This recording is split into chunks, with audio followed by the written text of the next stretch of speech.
Hei kaikki, tänään puhutaan kestävyysmurroksesta kouluissa.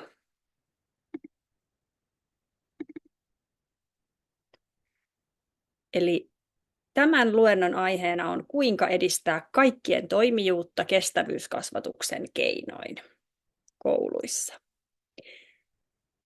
Minä olen Marianne Juntunen ja olen väitellyt tästä aiheesta 2015 kemian opetuksen puolelta ja olen toiminut yli 10 vuotta matikan, kemian ja fysiikan opettajana ja pitänyt ympäristöryhmää ja luontokerhoja eri ikäisille. Sen lisäksi niin mulla on ollut 6 vuotta tällainen yritys ystävän kanssa, jossa me on viety maailmalle tätä kestävyysmurrosta kouluissa, kestävyyskasvatusta koulutettu yli 40 maasta, yli 4000 opettajaa, joo, ja he on olleet valtavan innostuneita, vaikka sitä rahaa tähän on valitettavan vähän liikkeellä. Sitten tämän juuri EduChampsin myötä niin on tullut ehdokkuus tällaisessa Unescon Japan Prize on ESD-kilpailussa, ja sitä ennen, kun perustettiin yritys, niin myös sain tällaisen innovatiivisin luonnontieteiden opettaja 2016 palkinnon tästä kestävyysaiheesta. Ja vapaa-ajalla harrastan yhteisöviljelyä ja metsäasioita ja lastenihoitoa. EduChampsilla on vähän niin kuin tällainen motto, että tämä tapahtuu hoksaamisen, toiminnan ja yhteistyön kautta tämä muutos. Ja kouluissa, kun te aloittelette jotain kestävyysteemaa, niin yksi tärkeä asia olisi sopia säännöt, jotka tukevat niitä tunnetaitoja, että millainen on sellainen turvallinen, rohkeampi keskusteluympäristö, jossa kunnioitetaan kaikkia, annetaan tilaa kaikille, puututaan aktiivisesti syrjintään, oletetaan moninaisuutta, sallitaan virheet, keskustellaan rakentavasti, sitten ei jaeta keskusteluja tai kommentteja toisilta ilman lupaa muille. Ja sitten jokainen voi valita sen yksityisyyden tason, millä jakaa omista kokemuksistaan. Ja koitetaan välttää muutenkin sellaisia ylemmyyden tunteita ja hierarkioita tässä kestävyysteemassa ja murroksessa. Ja kouluissa kannustaisin usein aloittamaan oppitunnin tai kestävyysaiheet sellaisella jonkinlaisella fiiliskierroksella, missä jokainen saa halutessaan vuorollaan sanoa vaikka päivän kuulumiset ja millä fiiliksellä lähtee siihen teemaan liikkeelle. Ja silloin niin kuin jokainen on kuultu, mutta että rajattu aika totta kai. Ja mennään sitten tilannekuvaan kestävyysmurroksessa, missä me ollaan tällä hetkellä. Ja sitten vähän toiminnan ja ajattelun taitoja ennen konkreettisia ratkaisuja. Eli tilannekuvassa kaikki kasvaa tällä hetkellä eksponentiaalisesti. Tässä on esimerkkejä: väestö ja muut, kaikenlainen kulutus. Ja ihminen on niin puuhakas, että se laittaa rattaat pyörimään ja kaikki kasvaa ja kiihtyy kovaa vauhtia. Tämä on tämmöinen suuren kiihdytyksen aika, mikä on alkanut tässä fossiilisten polttoaineiden käytön myötä. Sitten YK:lla on kestävän kehityksen tavoitteet, jotka olette varmaan jossain nähnyt 2030 vuodelle. Ja nämä onkin hierarkisia, eivät tasa-arvoisia sillä lailla keskenään, vaan että kaikki perustuu tähän riittävään biosfäärin, eli tämän luonnon kantokyvyn rajoihin, että meidän maa, vedet, ilmakehä pystyvät tuottamaan meille ekosysteemipalveluita. Sitten sen päällä lepää tämmöinen sosiaalinen kestävyys, joka on Suomessa melko hyvällä tolalla, ja sitten on vielä taloudellinen kestävyys sen sosiaalisen kestävyyden päällä. Eli silloin, kun nämä ei ole hierarkisia, niin ehkä on aiheellista kysyä, että milloin tämä tärkeysjärjestys valtaosan ihmisistä mielessä alkaa muuttua, että meidän tarvitsisi tukea tämän luonnon kantokyvyn säilymistä tuleville sukupolville. Meillä on jo hyvät Pariisin ilmastosopimus ja Montrealin luontosopimus, että suojeltaisiin 30% planeetan pinta-alasta ja sitten pysyttäisiin 1,5 asteessa, että tavoitteita on asetettu ja nyt tarvitaan sitten toimia, jotta planeetan rajat ja keikahduspisteet ei ylittyisi. Eli tällainen maailman arvostetuimmassa tiedelehdessä Naturessa 2009 julkaistu ensimmäisen kerran ja sen jälkeen päivitetty kaavio siitä, että ilmastonmuutos on vain yksi haaste ja muut haasteet myös ovat sellaisia, että ne niin kuin on kytkeytyneet toisiinsa. Ja jos me ei pystytä muuttamaan tätä tällä hetkellä vallitsevaa kulttuuria ja tapaa toimia, niin silloin me joudutaan sellaiselle alueelle, mistä on vaikea enää palata. Että jos vaikka merenpinnat nousee 10 metrejä, niin siinä niin kuin ihmisen keinot toimia niin alkaa olla aika vähäiset. Se oli vain yksi esimerkki, ja tässä kannattaa ehkä katsoa semmoinen vähän avaraluontotyyppinen Breaking Boundaries-dokumentti, vaikka jostain suoratoistopalvelusta, jos pystyy, että siinä on niin kuin tosiaan selitetty tämä viitekehys, ja tästä nyt löytyy muutenkin netistä, että kannattaa tutustua. Että tähän liittyy makea veden käyttö. Tämä biosphere integrity tarkoittaa monimuotoisuutta, joka voi olla toiminnallista tai geneettistä, ja sitten on maankäyttö, uudet kokonaisuudet sisältävät vaikka mikromuovit, radioaktiivisuuden ja erilaiset ympäristömyrkyt, ja sitten on nämä typpi ja fosfori, eli ravinteiden kierron häiriintyminen, sitten on valtamerien happamoituminen, aerosolit ilmassa ja otsonikato. Niin nämä kaikki kytkeytyy toisiinsa, ja ne kaikki tarvitsisi ihmiskunnan meidän yhdessä ratkaista. Elämmekö ja opetammeko kriisin edellyttämällä tavalla? Ja kuinka sitten edistäisimme tällaista ilmasto-oikeudenmukaisuutta ja ylisukupolvista vastuuta? Eli esimerkiksi Maailman talousfoorumi on arvioinut jo 2023 vuonna, että esimerkiksi 10 vuodessa niin suurin osa taloudelle kohdistuvista riskeistä on ympäristöriskejä, nämä vihreät. Ja se, miksi siinä tulee sitä ylisukupolvista vastuuta myös, että mehän niin kuin epätasaisesti kannetaan sitä vastuuta täällä maapallolla. Meillä on sellaisia ihmisiä, joilla on paljon rahaa ja valtaa, ja sitten on paljon ihmisiä, joilla ei ole kumpaakaan. Ja tulee myös se kahtiajako, että toiset saastuttaa enemmän ja toiset on enemmän kärsijän asemassa. Meillä on nuoria, joilla on pitkä elämä edessä verrattuna niin kuin ihmisiin, jotka on jo iäkkäämpiä, ja tulevia ihmisiä, aivan niin kuin vielä syntymättömiä ihmisiä, ja sitten on myös ihan ihmisten suhde niin kuin muihin eliöihin tällä planeetalla, joita me tarvitaan, koska myös me olemme luonto. Ja siksi on aiheellista kysyä sellaisten toimintataitojen perään, että mihin sun huolenpitosi ulottuu. Ulottuuko se huolenpidon, empatian ja välittämisen tarve siihen omaan perheeseen, oman perheen ohella yhteisöön, ehkä vaikka omaan kouluun tai kaikkiin ihmisiin, vaikka omassa kunnassa tai Suomessa tai jopa Suomen ulkopuolella.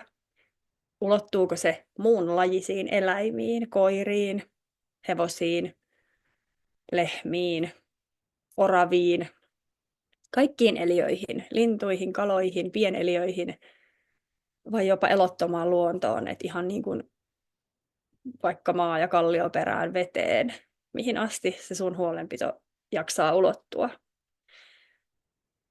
Tällainen ympäristökirjailija Joanna Meisi on todennut, että meillä on aikaa vain hitaisiin liikkeisiin, että meillä ei ole varaa olla rakastamatta. Ja jos me vaikutetaan juurikin sillä huolenpidon kehällä erilaisiin asioihin, niin me voidaan itse valita se, mikä meitä kiinnostaa, mihin meitä kiinnostaa vaikuttaa. Paikallisesti, Suomen tasolla kansallisesti tai koko maailman tasolla globaalisti. Elämän aikana ehtii ottaa monia vaikuttamisen rooleja. Kuluttajana, ehkä jonkun asian omistajana, voi lahjoittaa rahaa ehkä jonnekin tai olla töissä semmoisessa paikassa elämän aikana, joka on joko osa ratkaisua tai osa ongelmaa tai molempia. niin kuin yleensä onkin helposti, koska maailma ei ole mustavalkoinen paikka. Voi tehdä tiedettä, yrittää ratkaista ongelmia, voi aikuiset kasvattaa lapsia, mutta myös niin kuin teidän ihan kaveripiirissä voi jakaa tietoa, voi lähteä mukaan toimimaan politiikkaan, nuorisovaltuustoihin, vapaaehtoiseksi, erilaisiin projekteihin ja ideoihin ja liikkeisiin, tai vaikka perustaa yrityksen, joka myös yrittää ratkaista näitä ongelmia. Koska toivo syntyy toiminnasta, eikö vaan? Meidän tavoitteena on toimijuus ja semmoinen näkymä muutoksiin, että mitä me halutaan yhdessä, minkälaista muutosta me haluamme edistää yhdessä. Me halutaan oppia luonnossa, ihan siellä luonnossa, kokemaan siellä meidän kodissa luonnossa, että millaista siellä on. Ja siitä luonnosta tietoa, me tiedetään siitä valtavan vähän. Kuinka monta lintua tunnistat, kuinka monta hyönteistä tai sientä tunnistat, maaperän pikkueliöistä puhumattakaan. Ja me opitaan toimimaan luonnon puolesta. Eli juuri eri näillä tasoilla. Se tarkoittaa tietoa, taitoja ja erilaisia arvoja ja asenteita. Ja opettajille vinkiksi tällainen toivoa ja toimintaa -sivu, jossa on paljon hyviä oppiainekohtaisia ideoita kouluun. Sitä toivoa syntyy kohtaamisissa, joissa tunteet ja toiminta molemmat on sallittuja. Eli nyt haluaisin sen sanoa, että sellainen myötätunnon linssi on aina hyvä suunnata itseä kohdi, että ei vaadi liikoja. Ja toisaalta ymmärtää, että siinä elämässä tulee erilaisia vaiheita sen toimijuuden kanssa itsellä ja myös muilla. Että voi aina aloittaa siitä itsestä. Ja sitten, jos itse kokee, että miksi vaikuttaa tuohon, kun tämä toinenkin asia on tärkeä.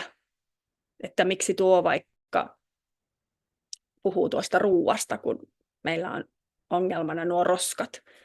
Tai miksi tuo haluaa suojella jotain metsää, kun meillä on ongelmana vaikka ilmastonmuutos.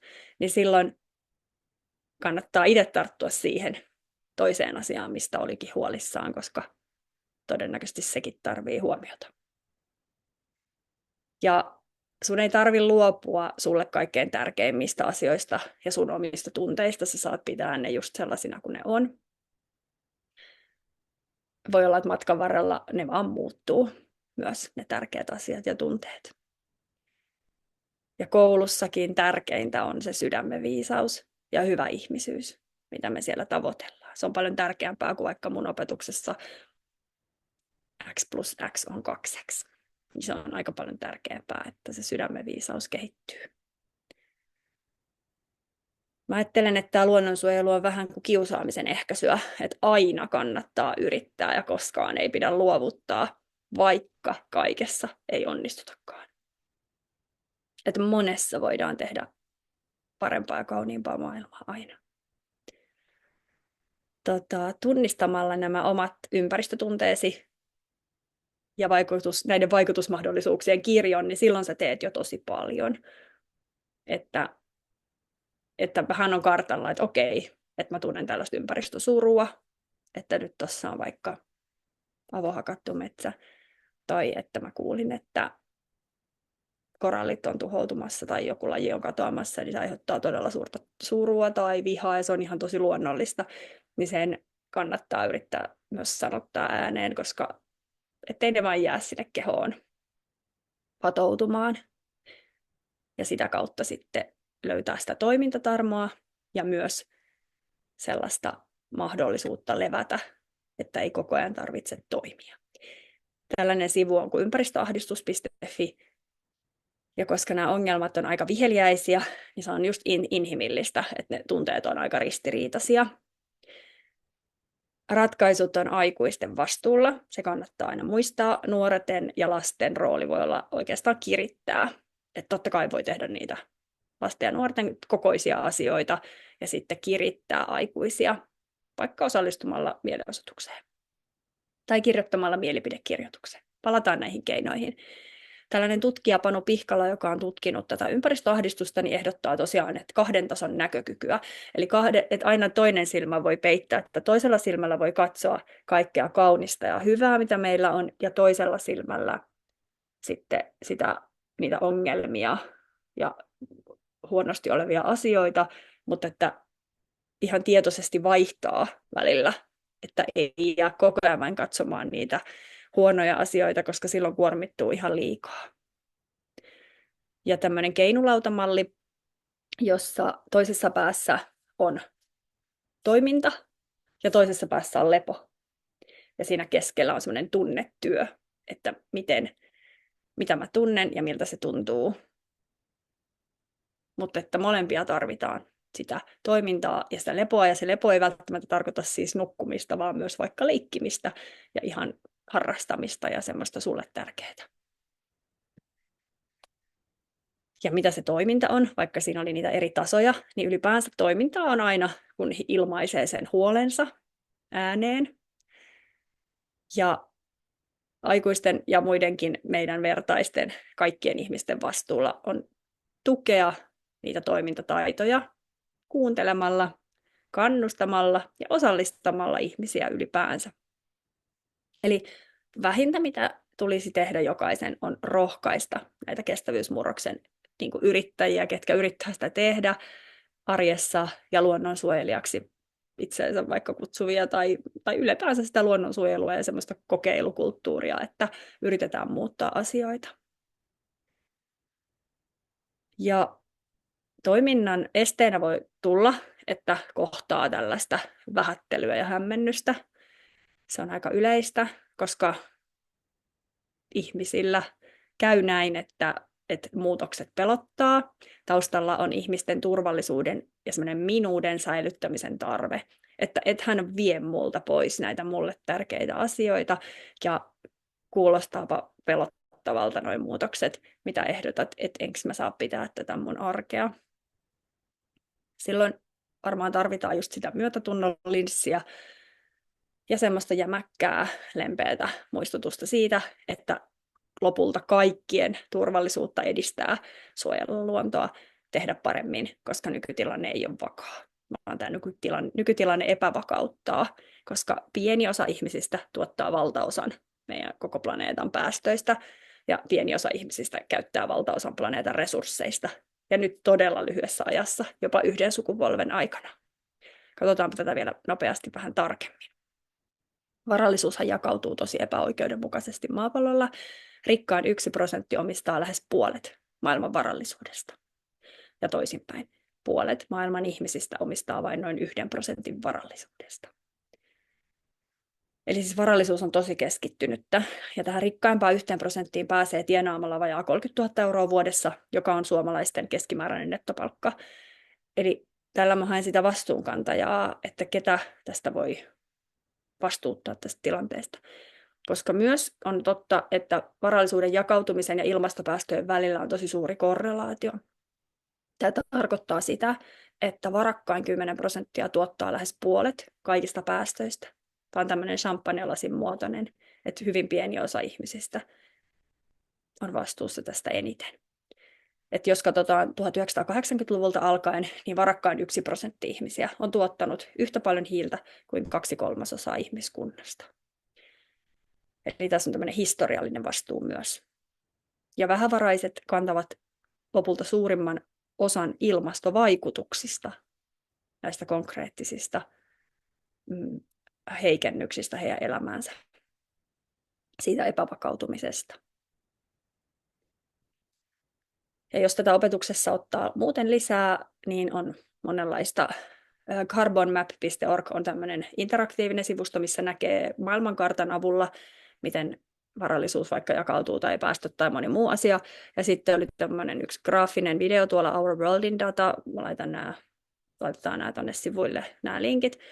Sitten on tällaisia erilaisia kaavioita, missä näkyy vaikka eri tavoin ketkä on vastuussa näistä päästöistä.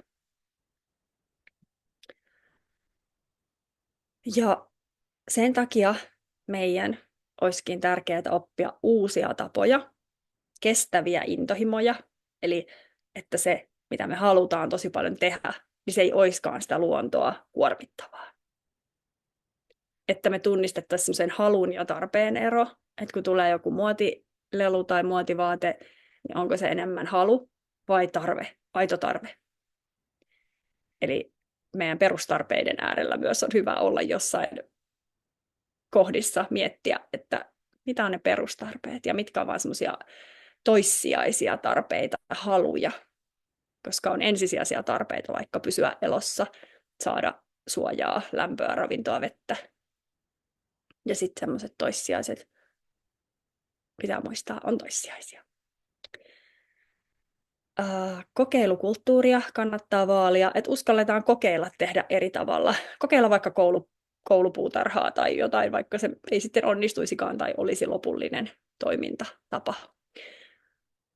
Ja muistetaan opetella sitä myötätunnon linssiä, ettei tuomita liikaa toisiamme ja tekemään sellaista utopiaa yhdessä todeksi. Palaan vielä tähän utopia-sanaan, eli semmoista, mikä on hyvä todellisuus. Koululaisen tasolla toimintataitoihin voisi kuulua esimerkiksi pohtia tosiaan näitä dystopioita ja utopioita. Eli dystopia on tämmöinen kauhea skenaario, mitä voi tapahtua, että okei, merenpinta nousee 20 metriä ja kaikki jäädään sinne meren alle. Että näitä dystooppisia kuvauksiahan niin kuin on, että mitä siitä sitten seuraa. Tai sitten utopia on se, että miten paljon enemmän aikaa ja fyysistä terveyttä meillä saattaa olla luonnossa olemisen kautta siinä, että me aletaan niin kuin harrastaa sellaisia asioita, että me ollaan paljon luonnossa kasvimaalla. Suomessa on paljon pieniä kaloja järvissä. Mitäs jos me kalastettaisiin niitä ja tehtäisiin niistä ruokaa, sen tyyppisiä, niin kuin, mitä sinne utopioihin voisi nostaa, välittämistä. Koululaiset voi tehdä meemejä, antaa palautteita, tehdä vastamainoksia, uutisia, vetoomuksia, allekirjoittaa vetoomuksia, jakaa vinkkejä eteenpäin, käyttää omia sosiaalisen median alustoja käyttävät ja käytätte, niin siellä voi jakaa hoksauksia, reseptejä, tuotteita. Ja sitten osoittaa mieltä vaikka tavaroiden avulla.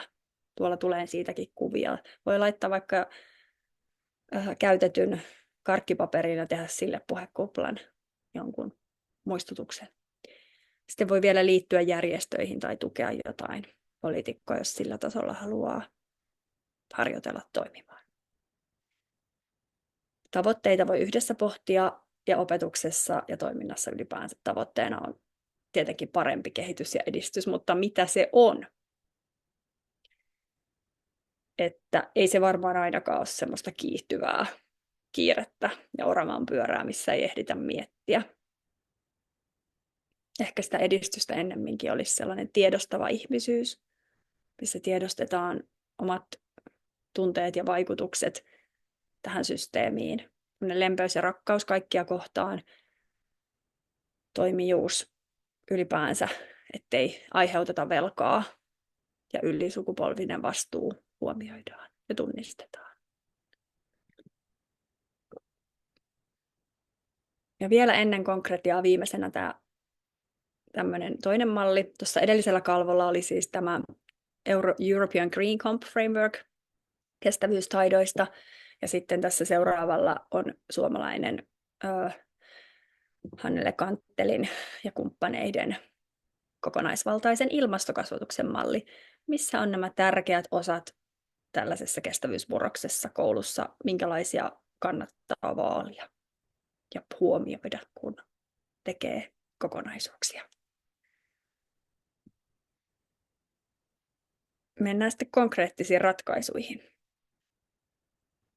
Kiertotalous. Ajattelepa hetki olevasi kasvimaalla.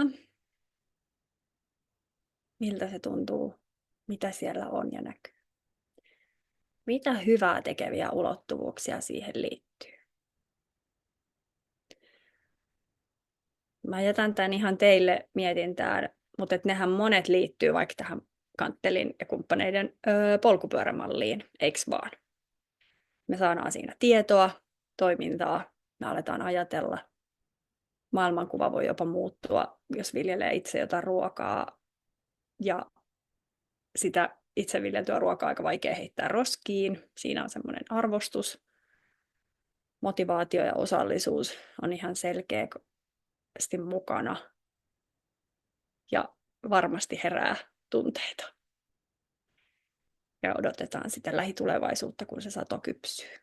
Ja kohdataan varmasti myös esteitä. Eli nämä kaikki toteutuu vaikka puutarhakasvatuksessa. Sitten ympäristöryhmätoiminta tosiaan voi olla todella monenlaista. Mulla on täällä paljon valokuvia näistä, mitä me on vuosia saatossa tehty. Ja mikään näistä ei välttämättä ole sellainen niin kuin absoluuttisen toimiva ihan kaikille. Mutta tässä on esimerkkejä, että esimerkiksi meidän pienessä koulussa niin ympäristöryhmä on hoitanut koulun biojätteen punnitusta ja kompostia. Aina sitä ei punnita, mutta jossain vaiheessa on seurattu. Ja on myös muita kuin ympäristöryhmäläisiä niin ollut tässä ihanasti apuna. Talvisinhan se jäätyy täällä Lapissa kyllä. Lomilla se sitten toimii vähän heikommin. Mutta siitä voi ottaa sitten multaa istutuslaatikkoihin, vaikka päiväkodilla on sellainen, että heillä on yrttejä ja herneitä, niin sinne istutuslaatikoihin. Ja koulullakin on joskus ollut, tämä kuva on koulun takaa, mutta nyt se ei ole sitten taas ollut toiminnassa. Mutta sitten kun kunnalla on tämmöisiä yhteisökompostoreita, niin niistä saatu multaa vaikka sinne yhteisöviljelyyn, jossa harrastuksena toimin. Ja sitten tässä on tämä keltainen lappu, jossa lukee kiitos kasvisruuan rohkeasta kokeilusta. Säästämme sillä luontoa ja eläimiä, oppilaiden itse tekemä teksti ja sitten tavallaan positiivisen kautta on saanut tällaisen vegaanisen keksin sitten palkinnoksi, kun on rohkeasti suhtautunut positiivisesti tällaiseen kasviproteiiniruokapäivään, mitä on 1/6 viikossa. Tehtiin esimerkit eko- ja ökyjuhlista. Tämä oli tällainen ihan havainnollinen ja sai äänestää, että kumpi näyttää kivemmalta. Ekojuhlissa ei vaikka lähetä jonnekin kauas huvipuistoon, vaan ehkä ollaan kotona tai pihalla. On kestoastiat, kestokassit, vähän muovia. Käydään vaikka ihan vessassa pesemässä kädet, ei välttämättä tarvitse olla kaikkia härpäkkeitä siellä pöydässä, pillimehuja, jotka tulee paljon roskaa yksittäispakatuista tuotteista versus sitten vaikka jostain tiivistemehusta tai itse kerätyistä kukista pihalta. Että isompia pakkauksia suosimalla tulee vähemmän jätettä. Tässä päästiin sellaisenkin asioiden äärelle. Kestävien lahjojen ja koristeiden äärelle. Sitten ympäristöryhmä on istuttanut aina puita meidän koulun pihalle. Ne ei yleensä ole hirveän voitokkaita, vaan monesti kesällä ne sitten saattavat kuolla, mutta meillä on toivo, että välillä ne pääsisivät sieltä henkiin, jäisivät. Eli olen kerännyt ojanpohjilta, mitkä muutenkin tulisi leikatuksi nurin maanteiden varsilta sellaisista kohdista, että ne ei tosiaan voisi siinä kasvaa, niin ottanut taimia, joita me on sitten istutettu ja nimikoitu meidän eskareiden mukaan. Sitten meillä on ollut tällaista tavaranvaihtopöytää, johon saa tuoda itselle tarpeettoman tavaran ja ottaa siitä mukaansa. Eli opetellaan sitä jakamista ja luopumista.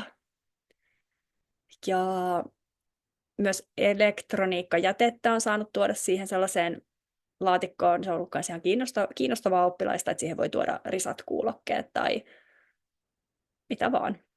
Risan sähköhammasharjan tai jotain, mitä kotiin on kertynyt. Ja siinä voi myös sitten lukea, että saa viedä tällaisia myös kauppoihin ja liikkeisiin tai energiasäästölamppuja, että niitä ei saa laittaa sinne sekajätteeseen. Se on hyvä tämmöinen tiedotus ja myös toiminnallinen. Ja sitten me on tehty jonkin verran tällaisia pehmolelujen mielenosoituksia, että oppilaat on kirjoittanut niitä kylttejä ja lelut on ollut sitten jollain tavalla sen luonnon puolella. Ja me on julkaistu nämä myös kunnan sosiaalisessa mediassa, mikä on sitten herättänyt ehkä vähän keskustelua, koska nämä ongelmat tosiaan on viheliäisiä. Eli jotta me saadaan opetettua tällaisia tulevaisuus- ja systeemiajattelun taitoja, niin meidän tarvii niin kuin opettaa sitä isoa kuvaa, että nämä on kytköksissä. Että niitä tukee se, että me opetetaan isoa kuvaa maailmasta. Ja siihen isoon kuvaan liittyy viheliäisiä ongelmia. Siitä on tehnyt tuollaisen piirrosvideon Sakari Tolppasen kanssa. Ilmastonmuutos on pirullinen ongelma, missä kerrotaan siitä, että mitä se tarkoittaa se pirullinen viheliäinen ongelma. Se on siis ongelma, joka on pakko ratkaista ja mielellään aika nopeasti, mutta kaikki ratkaisut johtaa usein uusiin ongelmiin, että ei oikein tiedetä, mikä ratkaisu pitäisi ottaa. Ja siinähän ollaan sellaisten kysymysten äärellä lopulta, että kuinka talous on suhteessa luontoon. Että onko talouden pyörien pyöriminen arvokkaampi ja isompi yhteinen etu kuin vaikkapa monimuotoisen luonnon suojeleminen ja säästäminen. Josta päästään takaisin tällaiseen tulevaisuusajatteluun, utopia-ajatteluun, että mitä kohti me oikeastaan halutaan mennä yhdessä, millaista olisi vaikka yhteiskuntien ekologinen jälleenrakennus, mistä myös puhutaan.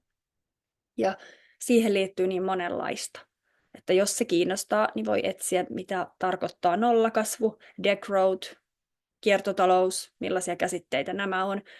Sitten voi selvittää, millaisia olisi omavaraisemmat verkostoituneet paikallisyhteisöt, mitä tarkoittaa hajautetumpi omistus, vaikka energiantuotannossa tai maan omistuksessa, ehkä osuuskuntia, mitä on ekofeminismi, ekopsykologia ja miten monenlaisia liikkeitä ja kansalaisjärjestöjä toimii niin kuin sen puolesta, että tätä, niin kuin, jotain puretaan ja jotain rakennetaan sellaista kestävämpää.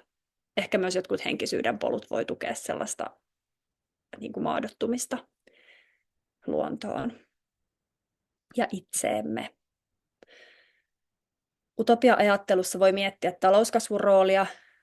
Se on vähän epäselvää, että voiko päästöjä edes kytkeä irti talouskasvusta tässä kapitalismissa, koska yleensä ne vain ulkoistetaan niin kuin eri maihin. Että globaalit päästöt ja luonnonvarojen kulutushan pitäisi saada vähenemään nopeasti, mutta nyt päästöjä on ulkoistettu ja sitten tällainen rebound-ilmiö syö saavutetut edut. Eli sellainen rebound-ilmiö, että kun jossain tehdään tehokkaammin, niin sitten se sama vapautunut energiamäärä tai luonnonvarojen vähempi kulutus niin kuin jossain toisaalla sitten valmistetaan joku kissallelu, joka toimii paristoilla, jotta kun näitä halpoja raaka-aineita nyt jäi yli ja on, niin että aina tulee niin paljon uutta keksintöä, että se tehokkuus ei niin kuin yleensä ole vähentänyt sitä kulutusta sitä lopulta. Mutta kai täällä taustalla sitä muutosta vastustaa sellainen valtavirtainen, mitä on edistysnäkökulma, että sitä ei niin kuin katsota edistykseksi, että me viljellään itse perunoita. Ja tämä on varmaan se ongelma, että kun se edistys tuntuu olevan sitä kauppakeskusta, eikä sitä permakulttuurista kasvimaata. Ja samaan aikaan tässä ekologisessa jälleenrakennuksessa tulisi muuttaa yhtä aikaa tämä koko länsimainen elämäntapa. Eli maatalous, liikenne, rakentaminen, energia, eli kaikki kulutus on lopulta osa sitä kestävyysmurrosta. Ja esimerkiksi bruttokansantuotteen rinnalle niin voidaan myös katsoa muita mittareita, ja varmasti tarvitaankin, koska tämä PKT ei huomioi sitä luonnon kulumista ja velkaa, mikä syntyy siitä. Eli esimerkiksi voidaan tarkastella hiilitasetta tässä nykyisessä järjestelmässä, mihin se hiili päätyy, luonnonvarojen kokonaiskäyttöä, valtioiden maksukykyä, yhteiskunnan vakautta ja resilienssiä, eli semmoista joustavuutta, vaikka sään ääriilmiöissä, ja sitten myös siirtymätyöllisyyttä fossiilitaloudesta kestävimpiin työmuotoihin. Eli mitä on se reilu siirtymä, jotta se pysyisi hyväksyttävänä sosiaalisesti, kun työn ja varallisuuden menetyksiä tulee. Ja se tarkoittaa sitä, että kaikki työpaikat ei voi säilyä, aina tulee sitä muutosta. No niin, kiertotaloudessa mun lempilapsi on tämä tuotteiden elinkaariajattelu ja projektityöt. Mä menen nyt niihin. Tuosta QR-koodista voi myös ladata sellaisen opeoppaan, joka näkyy tässä englanniksi, mutta se on myös suomeksi. Se on käännetty 4 kielelle ja Siellä on näitä samoja opetusvinkkejä, joita mä nyt tässä luennollakin jaan, mutta myös varmaan muitakin.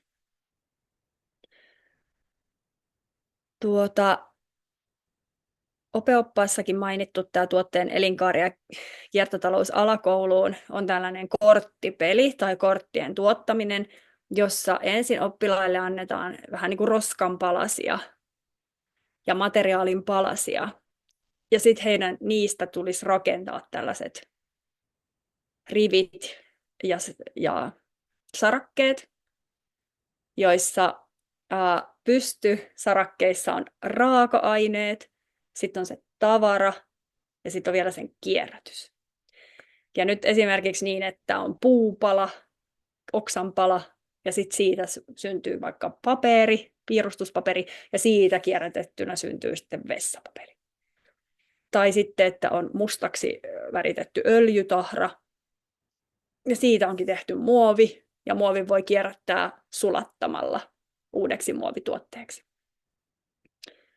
Tai meillä voi olla hiekkaa, josta on tehty lasi ja lasikin sulatetaan.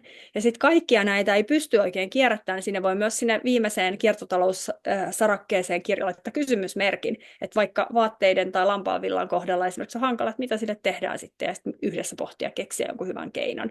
Vaikka keramiikkaa huonosti kierrätetään, tai että on tosi monenlaista, mitä voi niin kuin tähän tuoda, että näistä korteista ei tule kaikilla samanlaisia. Ja sekin on hienoa. Tulee erilaisia kortteja ja erilaisia ratkaisuja. Siitä vaan rohkeasti kokeilemaan ja multa voi aina kysyä lisätietoja. Ja nuo kortit sopii vähän kaikenikäisille, mutta sitten tämmöinen tuotteen elinkaariprojekti niin me on tehty yläkoulun kemian tunnilla. Ja siinä on mennyt useampi viikko.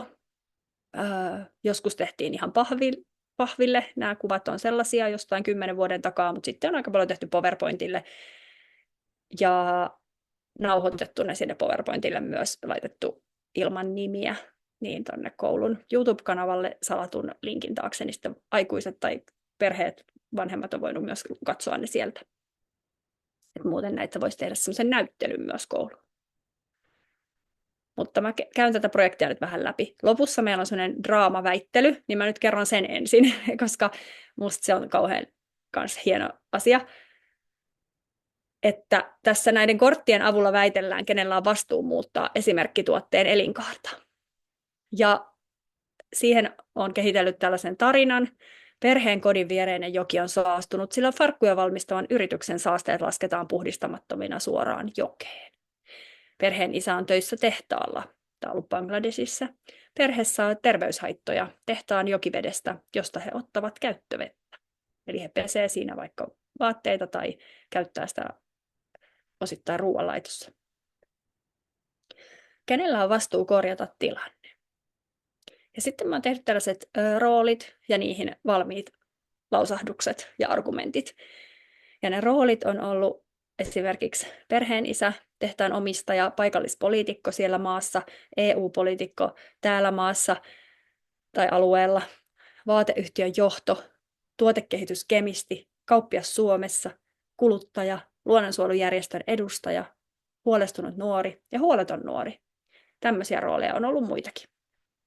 Tuoteturvallisuudesta vastaava viranomainen ja niin edelleen.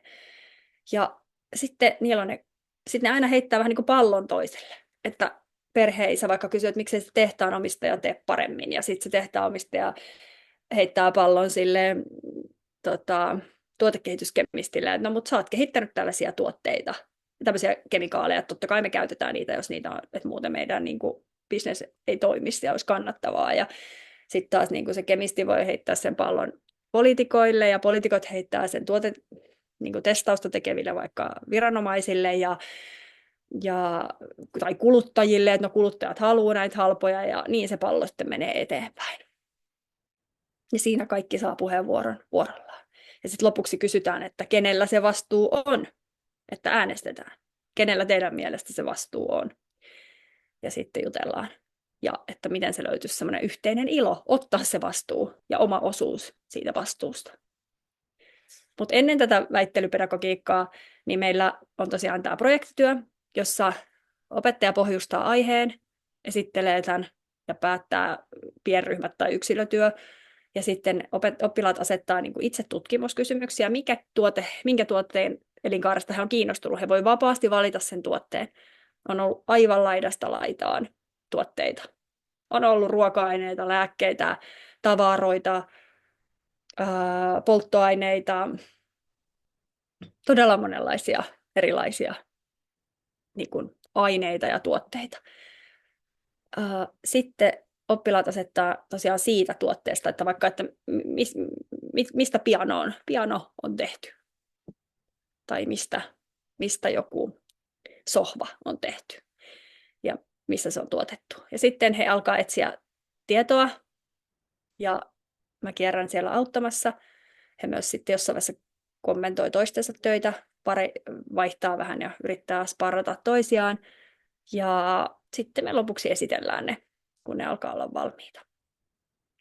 Tässä tosiaan niin opettajan ei tarvitse tietää niistä tuotteista, vaan yhdessä voidaan etsiä sitä tietoa ja katsoa, että vastataan vaan niihin arvioinnin kohteena oleviin asioihin, jonka näytän seuraavaksi.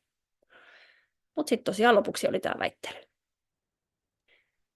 Ja tämä on tosiaan kehitetty mun gradussa, eli opettajat on kehittänyt tämän. Mä oon tehnyt synteesin siitä, miten tätä tuotteen elinkaarityötä ja projektia voi kouluissa käsitellä.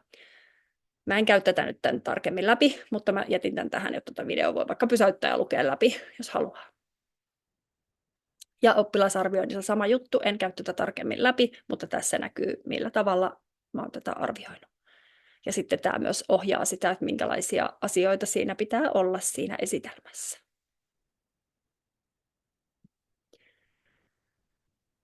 No, tuotteen elinkaari parantaa oppilaiden systeemiajattelua ja tutkitusti myös sellaisia argumentointitaitoja, että he osaa käyttää paremmin tieteellisiä ja eettisiä argumentteja, eikä vaan sellaisia sosiaalisia, henkilökohtaisia argumentteja.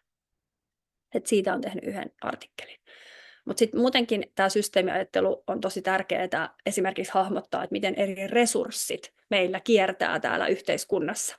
Vaikka vesi, hiili, typpi, fosfori, tämän tyyppiset aineet. Ja ne liittyy taas niihin planeetan rajoihin.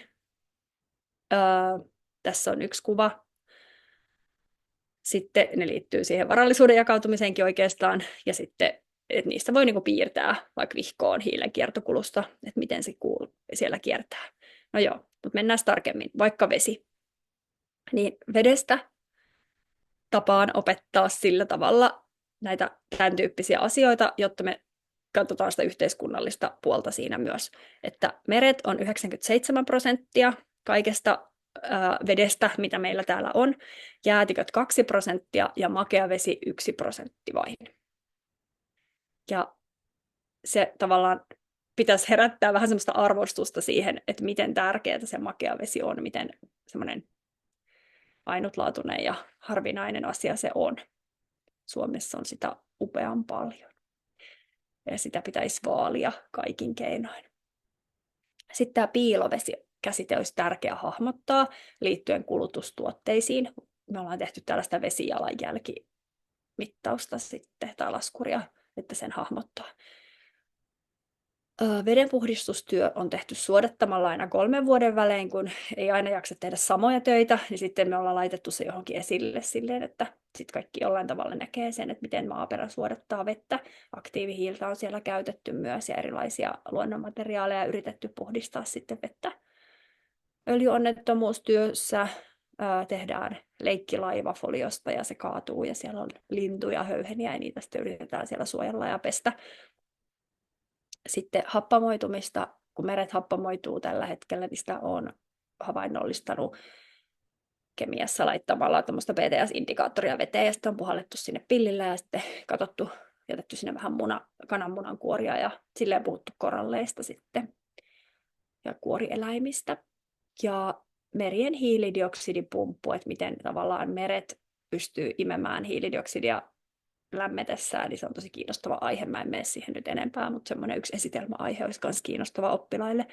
Joskus on myös tutkittu vesiä tuollaisella salkulla.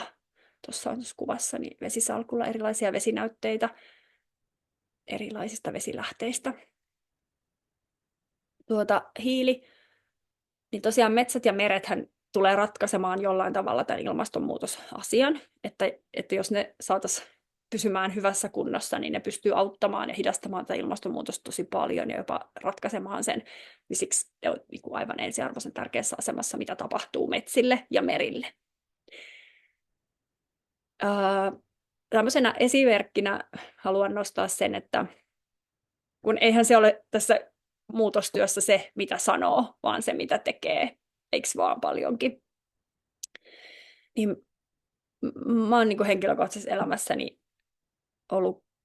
lopettanut lentämisen 10 vuotta sitten. Siinä oli yksi semmoinen työmatka, jonka tein siinä välissä, mutta mistä mä aina sanon sen oppilaille näin, että mun hiilibudjetti on jo käytetty, että mä oon tosi iloinen, jos te pääsette maailmalle, että kun se totta kai haluaa, että se olisi kaikille mahdollista nähdä maailmaa, mutta että mä ajattelen, että mun budjetti on käytetty ja mä siirrän sen mahdollisuuden jollekin muulle.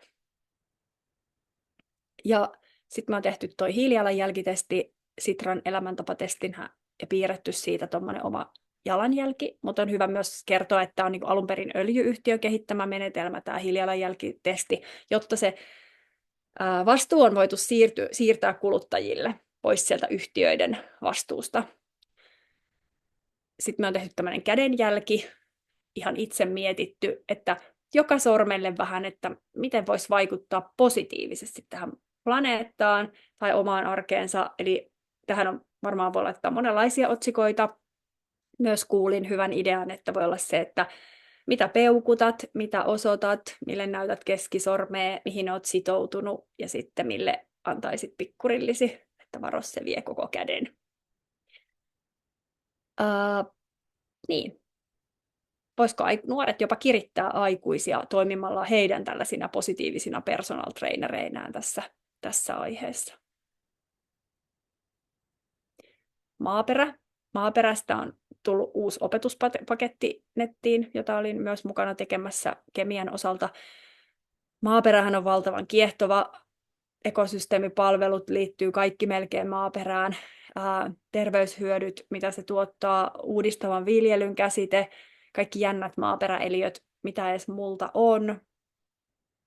Niin musta tuli aivan maaperäfani luettua niin tämän 60 satoa jäljellä -kirjan. Eli YK:n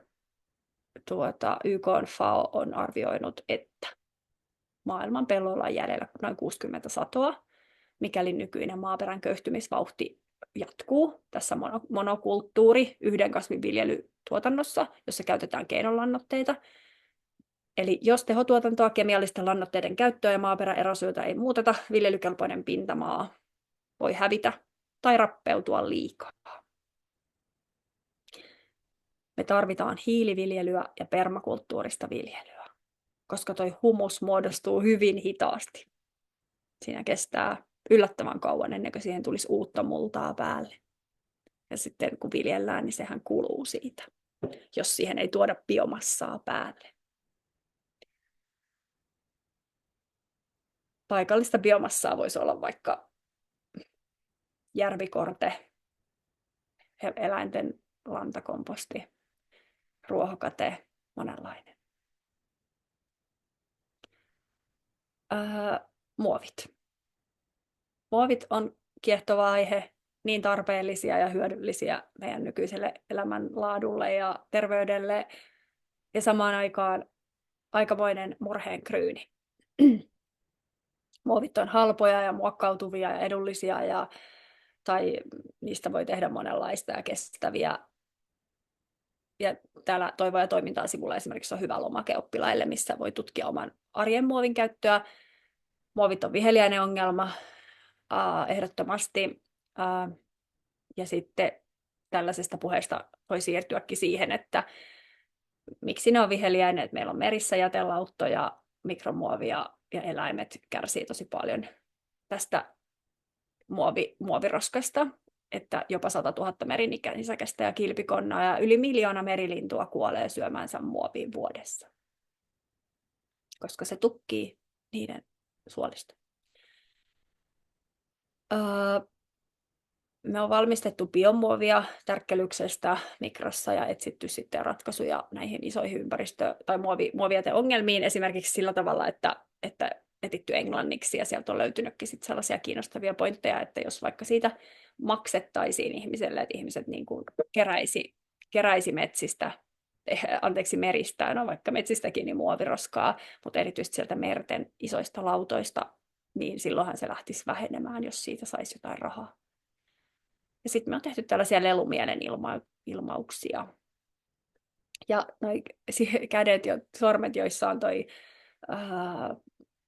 tämmöinen kuminauha tai joku muovipussi, niin me ollaan leikitty, että vapaaehtoisesti, että saa mennä koululounaalle silleen, että on takertunut siihen muoviin ja pitää yrittää silti selviytyä siitä päivästä.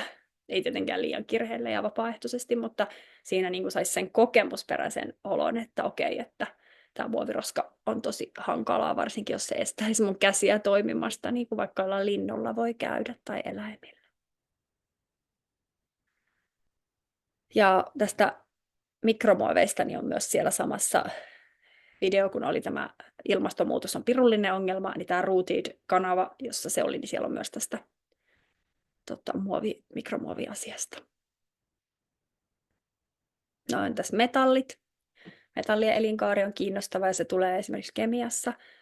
Niin kirjoissa on yleensä ollut aika suppeasti. On voinut olla vain vaikka rautamasuuni, mutta että kyllä mä kysyn sitten malmijalostuksen yleiset vaiheet, että siihen liittyy niin kuin tämmöiset vaiheet, mitkä tuossa on lueteltu. Sitten kokeessa mä oon kysynyt, että muistelee sitä oppitunnilla keskusteltua, että mitkä olisi plussia ja miinuksia siitä kaivostoiminnasta. Että se olisi ongelmallista esittää se liian suppeasti. Sitten voisi keskustella siitä kaivannaisten riittävyydestä ja että mistä tulisi sitten, kun ne kaivannaiset ei riitä loputtomiin, koska ne on fossiilisia. Ja että mistä sitten tulisi rajat sille kulutukselle ja tuotannolle, että mitä niistä voidaan valmistaa, miksi niitä kaivetaan, mihin tarpeisiin, kenen tarpeisiin.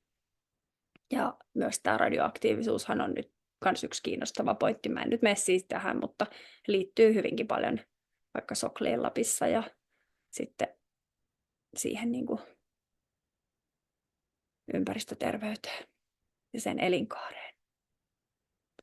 Mutta vain sen verran vielä tähän kiertotalouteen liittyen, että olisi tosi tärkeää, että kaivoksiin saataisiin suljettu jätevesien kiertotalous, ettei se olisi lineaarista, että sieltä lähtee luontoon raskasmetalleja ja myrkyllisiä saastuskemikaaleja.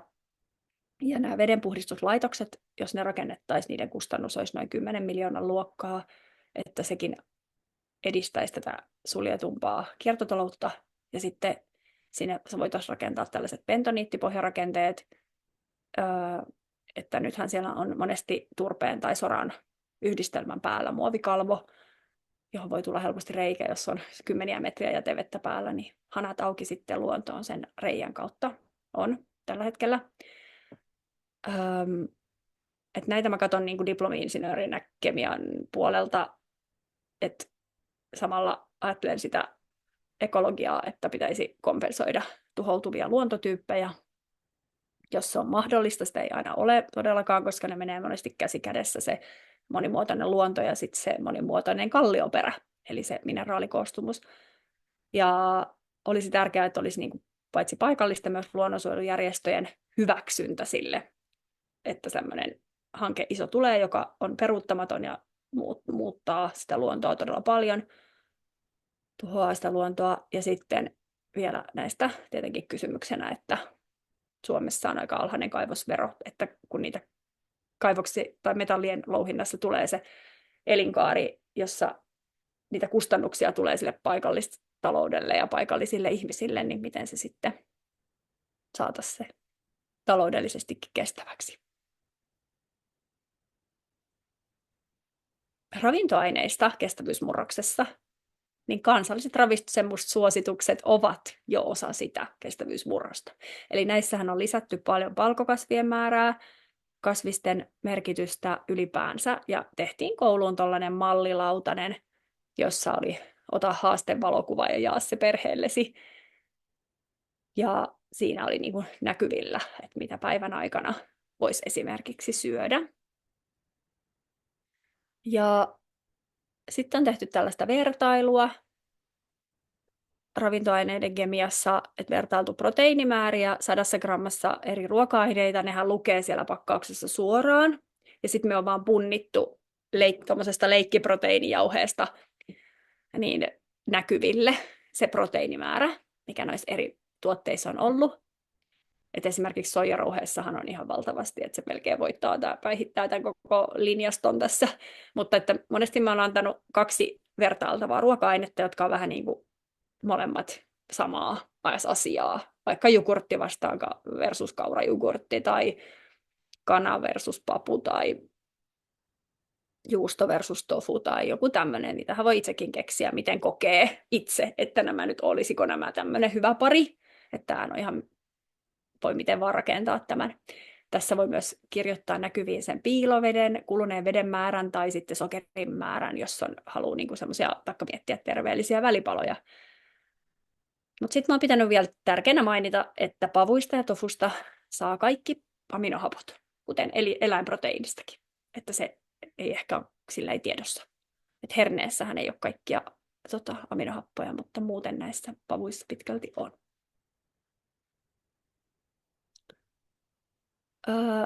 Ja sitten myös ravintoaineisiin liittyy se, että eläintuotantokin tulee olemaan tällainen teollisen mittakaavan niin todella tärkeässä osassa sitä ratkaisua, että se ei voi jatkua nykyisellään, vaan se hukkaa niin paljon resursseja, vettä, maa-alaa ja muutenkin niin kuin luonnon monimuotoisuutta hukkaa, että se eläin on niin tehoton kone. Niin me ollaan sitten tehty tällainenkin, että me ollaan tehty 4 metrin ensin alueita ja laitettu niihin eri kasvatustapoja näkyviin. Että siellä on erilaisia kananmunatuotantomuotoja, broilerit ja kalkkunat ja sitten tuommoinen emakkohäkki tehty ja sillä lailla mietitty asiaa. Että sit oppilaat on monesti sanonut, että eihän tämä lintu mahu tänne ja sitten no niin, ei se oikein meinaa mahtuakaan. Että sitten ollaan voitu keskustella myös siitä eläinetiikasta, joka lisää sitä empatiaa ja huolenpidon kehää. Laajentaa, että eihän siinä mitään, jos näitä eläimiä olisi tosi vähän, mutta kun enää 4% nisäkkäistä on villieläimiä tässä maailmassa, eli mikä vaikka villiruoka, riistahan on tärkeä osa monen kulttuuria ja mahdollista joillekin, niin se ei ole mikään globaali ratkaisu, että meillä loppuisi ne villit eläimet heti, jos niitä alkaisi kaikki syömään. Tuotantoeläimiä on siis yhtä paljon kuin ihmisiä, 8 miljardia ilman kaloja, että siinä on valtava määrä sitä ulostetta ja virtsaa, jonka takia se päätyy ne ravinteet vääriin paikkoihin, koska niille on niin vaikea löytää mitään käyttökohdetta. Pellothan olisi, mutta niissäkin on sitten ne omat ongelmansa, kun se kuljetus on tosi kallista, kun näissä ja sitten tulee niin paljon sitä niin kuin lantaa globaalisti vääriin paikkoihin, niin sitten se johtaa siihen, että kun meillä rehevöityy joet ja matalat merialueet, niin niistä katoaa sitten elämä, tulee kuolleita happikatoalueita, niin se on sille luonnon monimuotoisuudelle aika kohtalokasta, että tässä on niin monta juttua, että eihän tämä ole myöskään niin kuin niille tuottajille kauhean kestävä tilanne, niin kuin, että tämä on mennyt tällaiseksi, tämä kokonaisuus, että fossiilisin panoksin lannoittein ja niin kaikki on olevinaan niin tehokasta vähän aikaa. Mutta tällaista me on myös puhuttu. Ja sitten ylipäänsä tästä ylikulutuksesta, että sehän toki liittyy siihen eläintuotteiden määrään, mitä kulutetaan, mutta se voi liittyä myös vaikka kemikaaleihin ylipäänsä. Että sitten me on valmistettu luonnonkosmetiikkaa, että voi käyttää vähemmän kemikaaleja ja kosmetiikkaa ylipäänsä, pohdittu parempia luonnonöljyjen käyttötapoja ja mehiläisvahaa ja tämmöisiä käytetty. Sitten katsottu Tavarataivas-dokumentti Yle Areenasta, joka kertoo 100 tavaran haasteesta, jonka eräs dokumentaristi itselleen asetti. Ja sitten mä oon antanut oppilaille tehtävän kirjoittaa 100 tavaraa, jotka he haluaa säilyttää, kun he muuttaa omaan kotiin ysiluokalta sitten täältä lähtevät, niin silloin se on ihan hauska, heitä motivoiva tehtävä. Ja me on myös monesti katsottu Havumetsän lapset-dokkari, jossa kerrotaan tästä ympäristö- tai luontometsäaktivismista ja sitten se herättelee ajatuksia, että vähän siitä ehkä, että ketkä täällä päättää ja onko niin kuin luonnon puolesta toimijat, niin onko ne niin kuin sankareita vai rikollisia, että siitähän voi sitten keskustella. Energia-aihe opetuksessa. Äsken oltiin paljon kiertotaloudessa, nyt sitten energia-aiheessa. Tuossa kuvassa näkyy voimala, jota STEC on jakanut kouluihin, niin siinä voi muuttaa aurinko- ja tämmöisen veivausliike-energian sähköksi. No ylipäänsä ehkä isoista linjoista taas, niin kestävyysmurroshan kannattaisi tehdä nyt hallitusti, eikä myöhemmin pakon edessä. Eli se on semmoinen ehkä hyvä vaan aikuistenkin tiedostaa, koska se siirtymän viivästyttäminen tekee siitä kalliimpaa, vaarallisempaa ja teknisesti haastavampaa, jos meillä nyt olisi vielä vakautta ja niin kuin fossiilista energiaa käytettävissä siihen, että me rakennetaan sitä vaikka uusiutuvaa energiaa, joka ei sekään ole ongelmatonta tietenkään. Ja siitäkin kehittyy koko ajan lisää. Ja samaan aikaan pitäisi vähentää sitä energian kulutusta yhteiskunnassa, eikä lisätä. Uusiutuvista polttoaineista voi keskustella, kuinka ne liittyy myös ruoantuotantoon, että kun sokereista voi tehdä alkoholia tänne bensan joukkoon ja rasvasta biodieseliä ja mädättämällä metanikaasua mädättäähän voi vaikka ihmisvessan lietteitä tai eläintuotannon lietteitä, biojätteitä. Sieltä saadaan sitä metaania, jota voidaan biokaasuna käyttää. Mutta yhtä kaikki, niin sitten tässähän on niinku vähän semmoinen valinnan paikka, että minkälaista polttoainetta käytetään, jos sitä voi myös käyttää ruuaksi, että niinku sokeria ja rasvaahan on niinku ruoka-aineita, että löytyykö niin paljon jätettä. Ja energiaa tulee auringosta ylimäärin, mutta luonteeltaan se huononee koko ajan. Eli tämmöinen hyödynnettävissä oleva keskitetty energia hukataan prosessissa usein sitten vaikeammin hyödynnettäväksi lämpöenergiaksi, joka leviää ympäristöön. Eli että energiaa on paljon, mutta tosiaan se, miten se saadaan valjastettua, niin ei olekaan ihan yksinkertainen kysymys. Yläkoulussa me on vertailtu eri energiantuotantomuotoja, tehty julisteita ja laitettu niihin plussia ja miinuksia. Tässä lukee, mitä niissä julisteissa on ollut. Ja sitten me on tehty tuommoinen ekotehokas kylä jostain jätemateriaaleista näytille. Entäs luontosuhde opetuksessa? Niin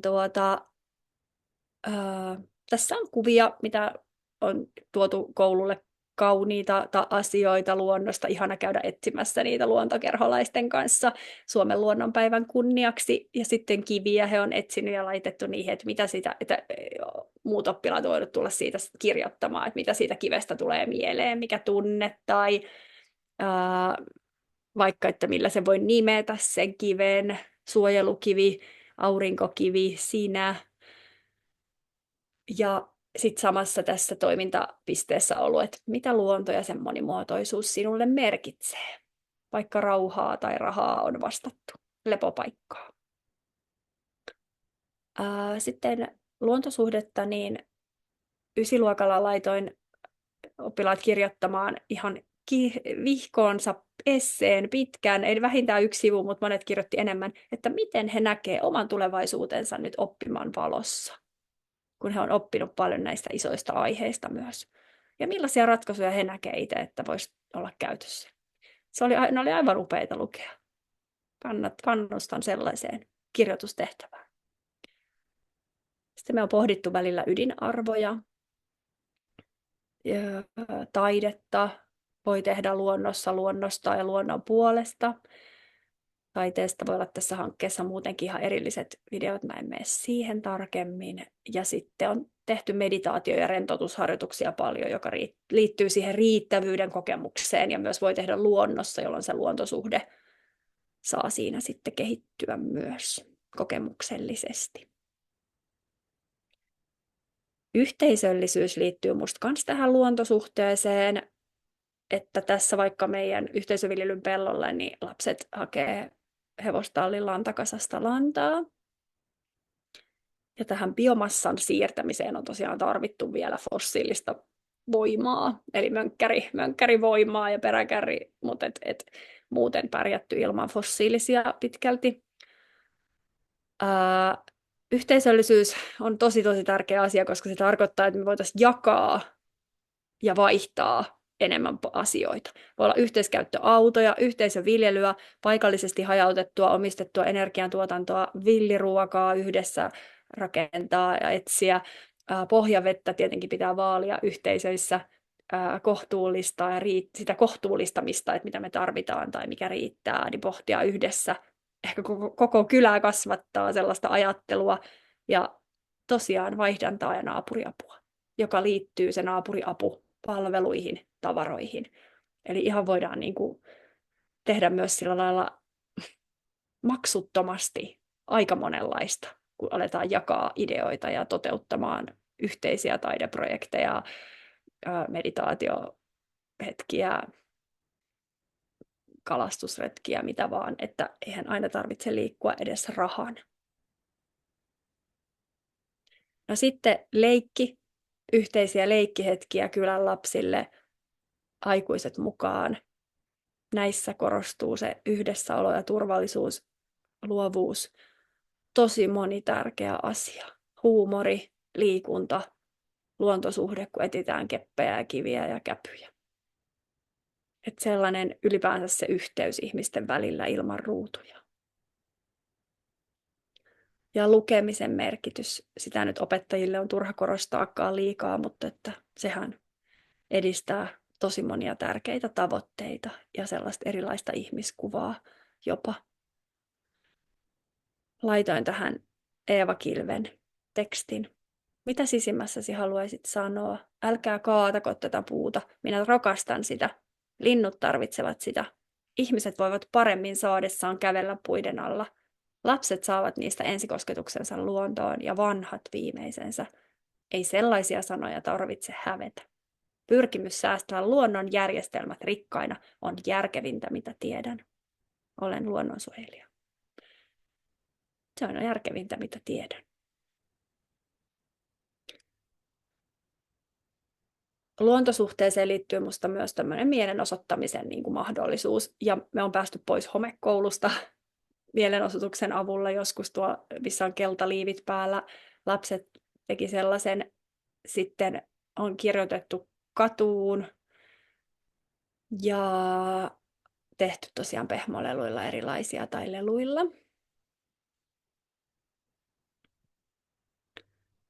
Ja se oman äänen kuuluminen on tosi tärkeää tässä kestävyysmurroksessa, että kouluissa voi olla keskeistä tosiaan harjoitella taitoja, missä kierrätetään, korjataan, vähennetään, uudelleen käytetään.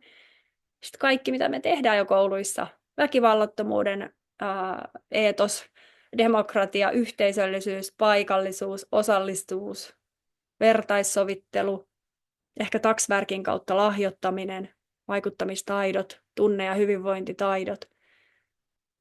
Ja kaikki nämä tukee sitä kestävyysmurrosta, mitä te jo paljon ja me kaikki tehdään. Koska ne lisää sitä semmoista turvallisuuden tunnetta ja uhkien keskellä kaikki lopulta palautuu siihen, että siinä yhteisössä on turvallinen olla. Niin silloin se kestävyysmurros voi myös mennä eteenpäin. Ja silloin me puretaan tällaisia keskinäisriippuvaisia vanhoja ilmiöitä.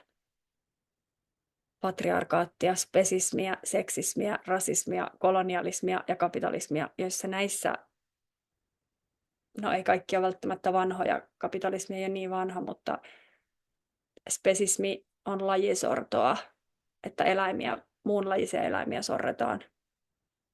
Ja me ollaan niin kuin osallisina näissä prosesseissa ja nämä vahvistaa toinen toistaan. Koska tällainen eriarvoisuus ja luonnontuho, ne kulkee käsi kädessä tässä maailmassa, että siellä missä on suuret eriarvoisuudet, niin siellä sitä luontoakin sitten voidaan tuhota surutta paikallisilta ihmisiltä ja eliöiltä, muilta eliöiltä. Kiitos. Me yhdessä opettelemme muuttamaan nyt käyttäytymistämme kestävämmäksi. Se ei ole mustavalkoista. Se on voimaannuttavaa. Se tekee elämästä tosi merkityksellistä. Eli eihän tulevaisuus vaan tapahdu, vaan me joka päivä osallistumme ja muutamme sen suuntaa aktiivisesti. Tässä näkyy tämän hankkeen rahoittajat ja ketkä tässä on mukana. Ja mä kiitän sua, kun sä otit aikaa ja kuuntelit tällaisen luennon. Muhun saa aina olla yhteydessä. Tämä on mullekin sellainen sydämen asia, josta mä haluaisin jakaa ja puhua ja keskustella ja oppia uutta, joten olisi aivan upea kuulla, mitä te teette kouluissa. Ja toivottavasti me päästään tapaamaan tässä Kemmu-hankkeessa vielä, kun tulee näitä tähän liittyviä juttuja. Kiitos. Kiitos.